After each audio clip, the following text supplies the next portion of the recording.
Good evening and welcome to MicroLive. Tonight we look at the new amendment to the Copyright Act and ask, is this sort of thing making us a nation of criminals? And I'll be looking at the way computer dealers learn their sales talk, while our American reporter Freff looks at how computers are helping to sell a corporate image.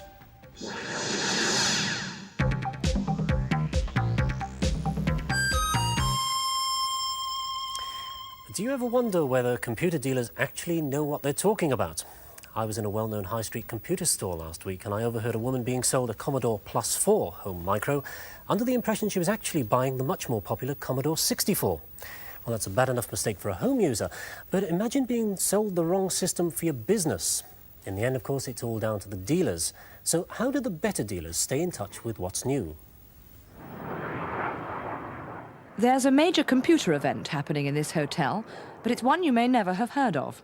What's the markup? Well, we supply you from £10 a unit, and our recommended retail price is £50. One of our little technical people sat there and with a very gloomy look on his face said, all we need is a name like Pink Software. Where's the catch? No catch. There's got to be a catch. This is the computing industry, for God's sake. This is Soft Teach, 2 days in which computer product manufacturers display their wares, but not to the general public. This event is only for dealers. Many of the companies here were showing products which were brand new, like this version of the integrated package Open Access from SPI. This is iOmega's mass storage system for PCs. It's called the Banui box. Inside the cartridge there's a floppy disk, but when spun it has all the properties of a hard disk. It's capable of storing up to 10 megabytes, but unlike a real hard disk, it's rugged and portable. Artificial intelligence is an area that's gathering an awful lot of concern right now from magazines. You can't pick up a MDBS were pushing what they claimed was the first useful artificial intelligence package for business, and making extravagant predictions about the future. Right now, and we're finding that certain people are suggesting that by 1988 sales will be over $2 billion. People are suggesting that by the end of the decade sales will be over $4 billion. Now that's more than what we're seeing in database or spreadsheet or word processing or productivity tools combined. Their product is called Guru. It's what's known as an expert system shell. One of their demonstration programs is a farming expert. By asking questions about factors like date of planting and pest problems, it can advise on the best course of action. So is Soft Teach just an excuse for some more hard sell? No, not at all. This is a training forum. This is where the dealers come in and they have an opportunity to spend 45 minutes with each vendor. And the whole point is that they learn how to sell the product, features and benefits. It's not a show. This is intensive, very serious training. Welcome to Soft Teach. How many of you happened to see our last presentation 6 months ago? Oh, that's a good number. Do you remember Andre, kind of the stout guy that came here before, showed a picture of his family? Yes. I brought a picture of my family, too. As you can see, he had remembered... One of the most popular presentations, Satellite Software promoting WordPerfect, their word processing package. Okay, we think you'll agree. WordPerfect 4.1 is now going to be the most perfect WordPerfect ever. This new version sells with over 80 new features, such as an improved spell checker. There's even a thesaurus if you're stuck for words. And something unusual, it also allows you to word process with the text in columns. As you can see, this is a picture of our competitors when they saw a list of features in 4.1. It's going to be a very nice release. We hope you and your customers enjoy the product. We know you're going to make a lot of money with it. We know your customers are going to like you for it. At least the WordPerfect presentation had some light-hearted moments. 2 days full of 45-minute seminars is exhausting. Despite the lure of free T-shirts, calculators and pens, it was perhaps surprising to find dealers there at all. Their reputation for understanding the products they sell is very poor. 45 minutes is not enough to become an expert. But by golly, these guys are saying to you, by coming here, I want to be expert. I want to be able to help you, Mr. Customer, in running your company more effectively.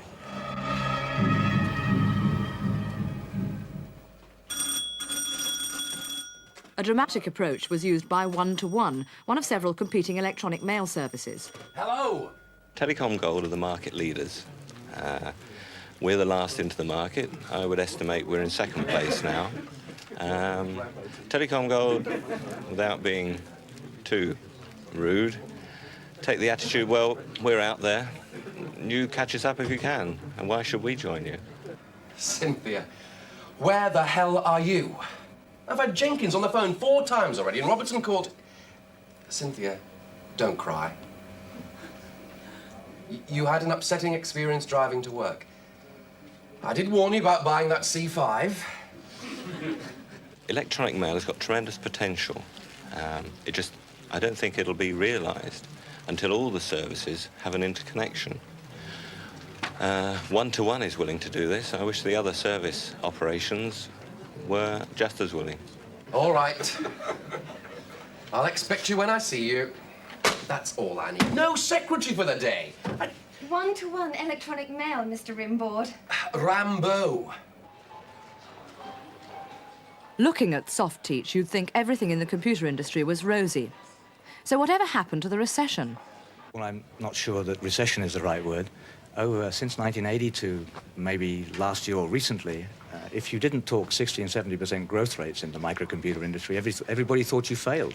But go to another industry and talk about 5% growth rates every year, and everybody will give you a prize.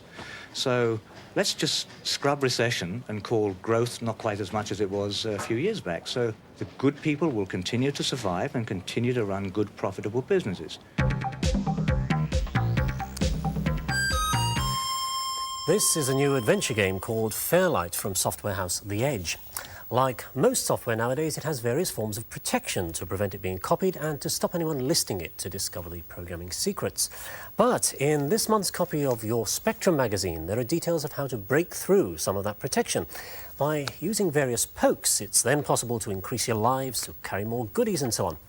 Well, I've been joined by Dr. Tim Langdell, Managing Director of The Edge and Chairman of the Guild of Software Houses.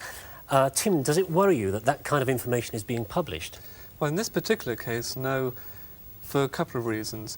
One, what they've printed doesn't actually help the reader to make a copy of Fairlight, which is a major concern. And two, they've actually gone and hacked into a version of Fairlight which there's very few copies in the marketplace. So some other pokes are needed for virtually every Fairlight that anyone might have. It's a totally different version. They've got it wrong. Yes, they've got a very early version that nobody else has got. I see. But to be clear now, you don't object to people hacking in just for the fun of it? Quite, yes. Right. Well, Tim is also on the board of FAST, the Federation Against Software Theft. Well, I'm actually surprised you got time to come on the programme, Tim. And that was instrumental in getting this amendment to the 1956 Copyright Act passed by Parliament. It came into force on September the 16th this year, and now, for the first time, software has the same protection against piracy as music or literature. Tim, before I ask you about the Act in detail, are you happy with it? Well, obviously we're extremely happy that copyright in respect of computer software is now recognised. And we're not 100% happy with the Act. There is a reform, I believe, going through within a year, and there are a few changes we'd like to see then. Right, let's get absolutely clear about this. What is now illegal? Well, making a copy of a piece of software is an infringement of copyright. Unless the publisher actually says that you are permitted to make a copy, it is an infringement. Any copy, for any reason, is illegal? Essentially, yes. Technically, and that's now true. Now, Tim, for years we have been told it's common sense to make a security backup for your own private use. Is that now illegal? You're telling me it is. Well, we have to draw a distinction between a civil and legal problems.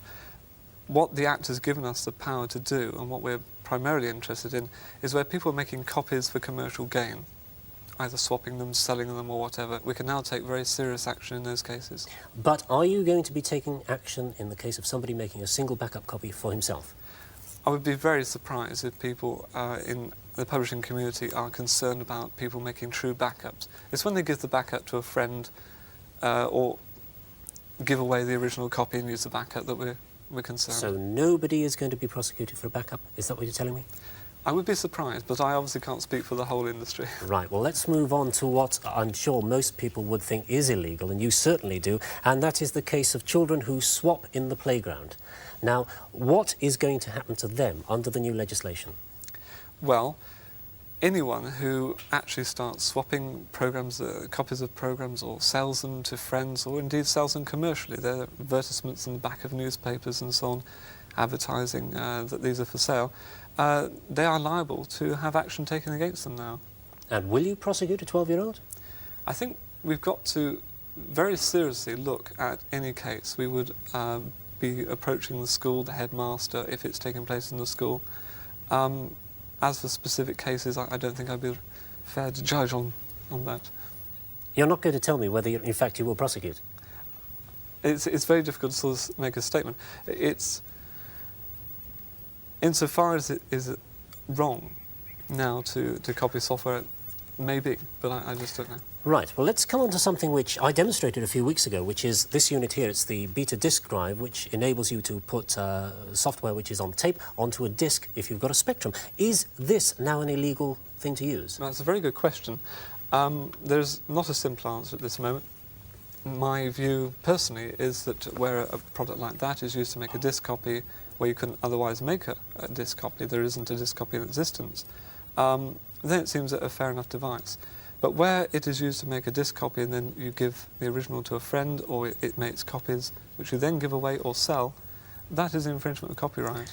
Right. Can I ask you just to sum up then, why should nobody ever copy software? In 20 seconds. Well, quite simply, if we could cut down copying, I seriously think we could see a higher quality of product, we could see cheaper products in the marketplace. I think it would be benefit to people who buy software. Right, Tim, well, that's all we've got time for now, but I'm sure this is an issue we're going to be coming back to. If you've got any views, please write in and let us know. But meanwhile, Tim Langdell, thank you very much. Thank you.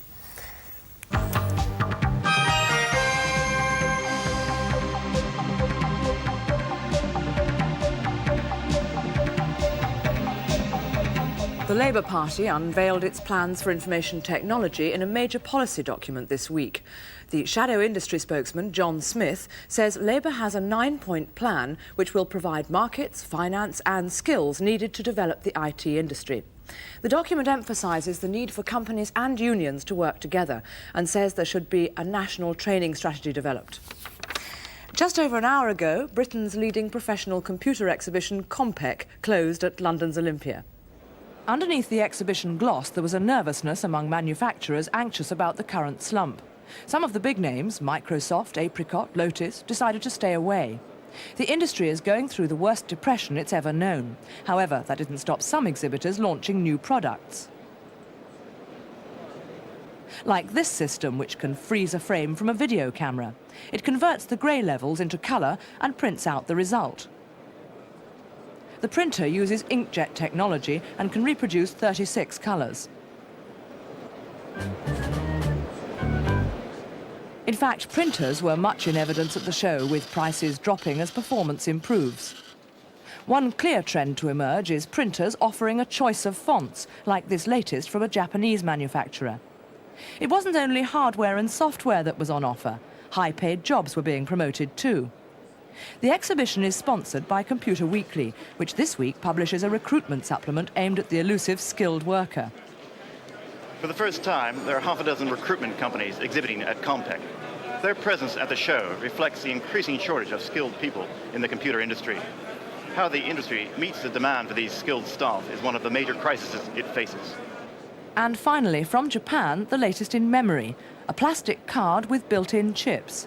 They have a claimed storage of up to 1 megabyte, are difficult to pirate, and this one contains a prototype pocket version of WordStar.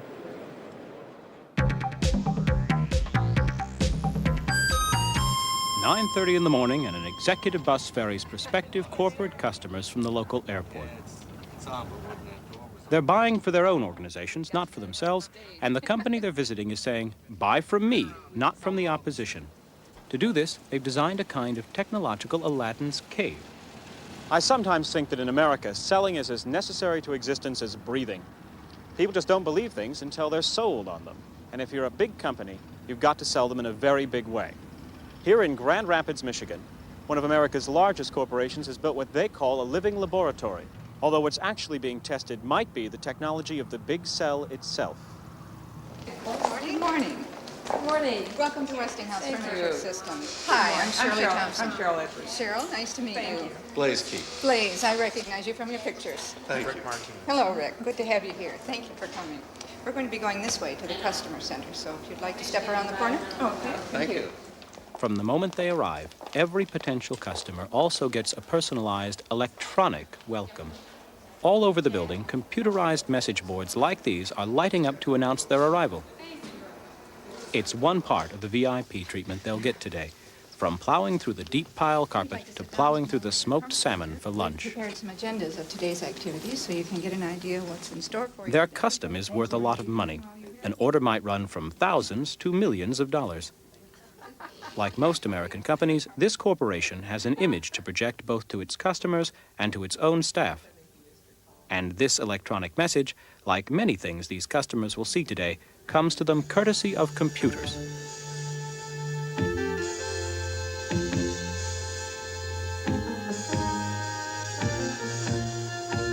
In a world that demands new technologies and services almost daily, there is one thing of which you must be sure: quality. And you can be sure if it's Westinghouse. Almost since the day George Westinghouse began his crusade for alternating current, Westinghouse has used technology to make the world work better through the generation, transmission, and distribution of electricity. Behind the scenes, a bank of slide projectors and a projection video screen provide this complex audiovisual display. In construction, They're controlled by a microcomputer which sequences the slide changes, the room lights, the videotape, and audio in all their split-second changes. If you're a multi-billion-dollar corporation like Westinghouse, but you're fourth in office systems furniture sales, well, that's bound to be a little galling. So what you do is you up the ante when you sell to people. You show off the rest of your pedigree, which is high technology, and you show it off with a vengeance, like this entire conference center. It's a multimedia environment with projection video, movies, slides, 37 different speakers, total control of all the lights, 33 workstations on this giant rotating platform, and a podium from which it can all be controlled. I think this room is marvelous. Let me show you. Now, this podium, which goes up if you want it to, match your height, is the control center for the room. All the lights, all the screens, everything, all the projection. But it doesn't control it directly. It's linked through a data line to a mainframe computer in the AV section, which is then linked by data line through the podium to the room, and that's what controls everything. If you don't want to control it from the podium, if you'd like to walk around, you can also control it from a handheld unit, or several handheld units actually. It takes 4 to cover all the controls in the room. Or you can have the computer itself run an entire show, doing things like this if you want.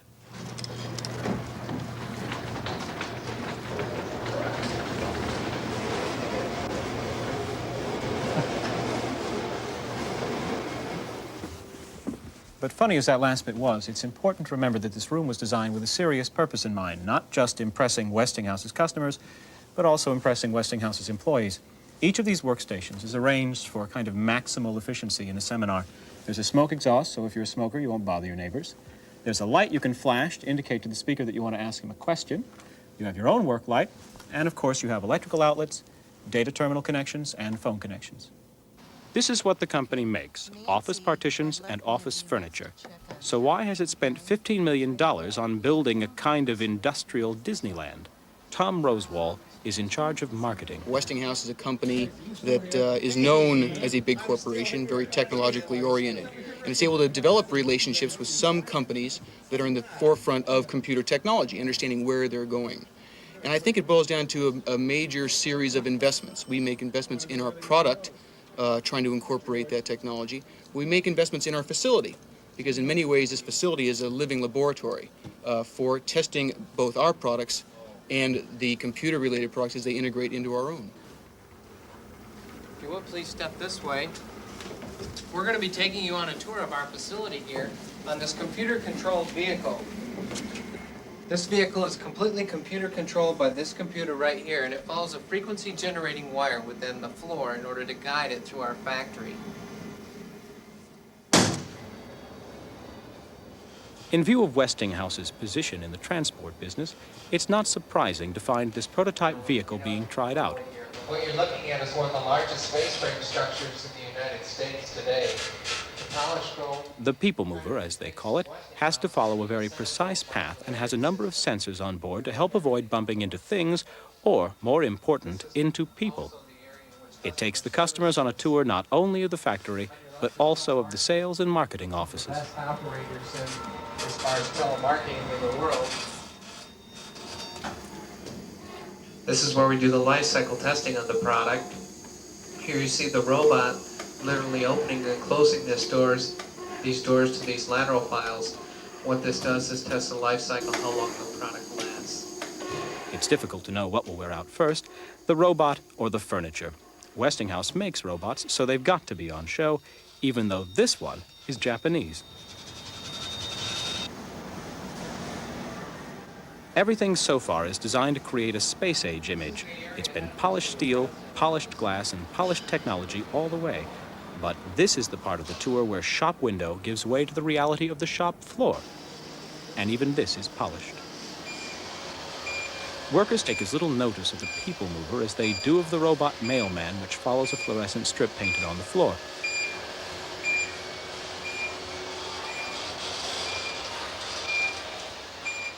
Visitors are a constant part of life in the factory, but by taking them around in this way, they cause the minimum interference with the work being done there.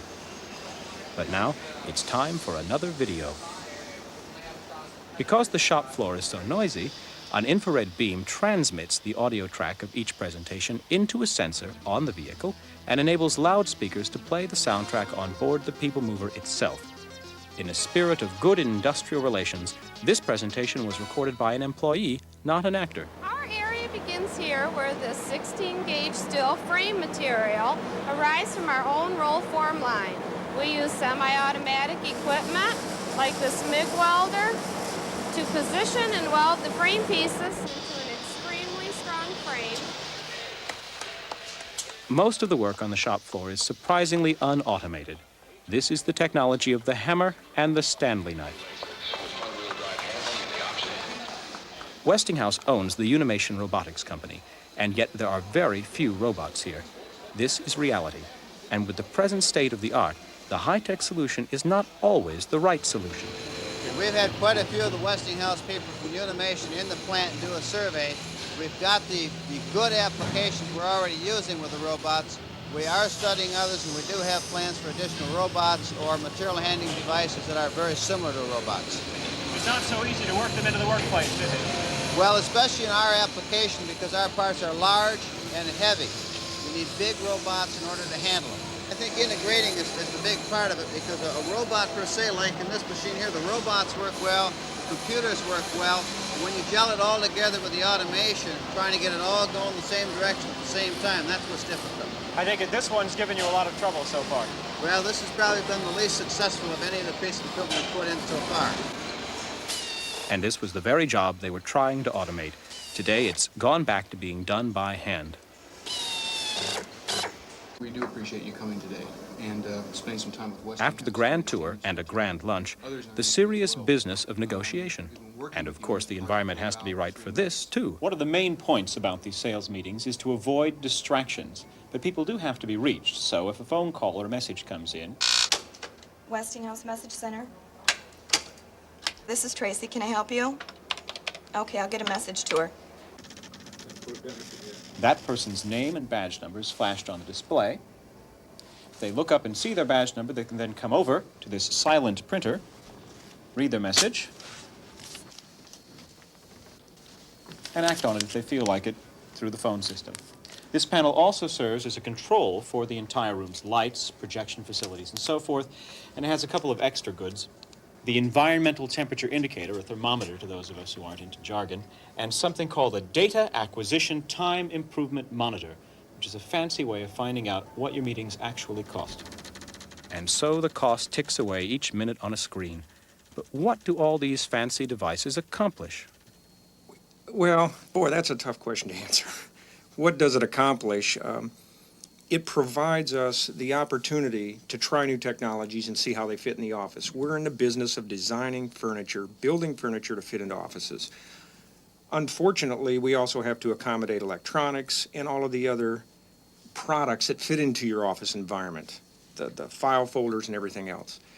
we need to try virtually all of the technologies that are available, both cabling, like a local area network that we've got in place that you haven't even seen, to try the new high-tech data transfer methods, the electronic mails, the visual communications methods. Will they work? Don't they work? If not, why? Do they improve productivity in our office? Yes or no? When we can define or come up with a reasonable answer to that question for ourselves, it gives us a much stronger base to sell our product from. Put together a number of typical workstations, and would hope that you can consider them.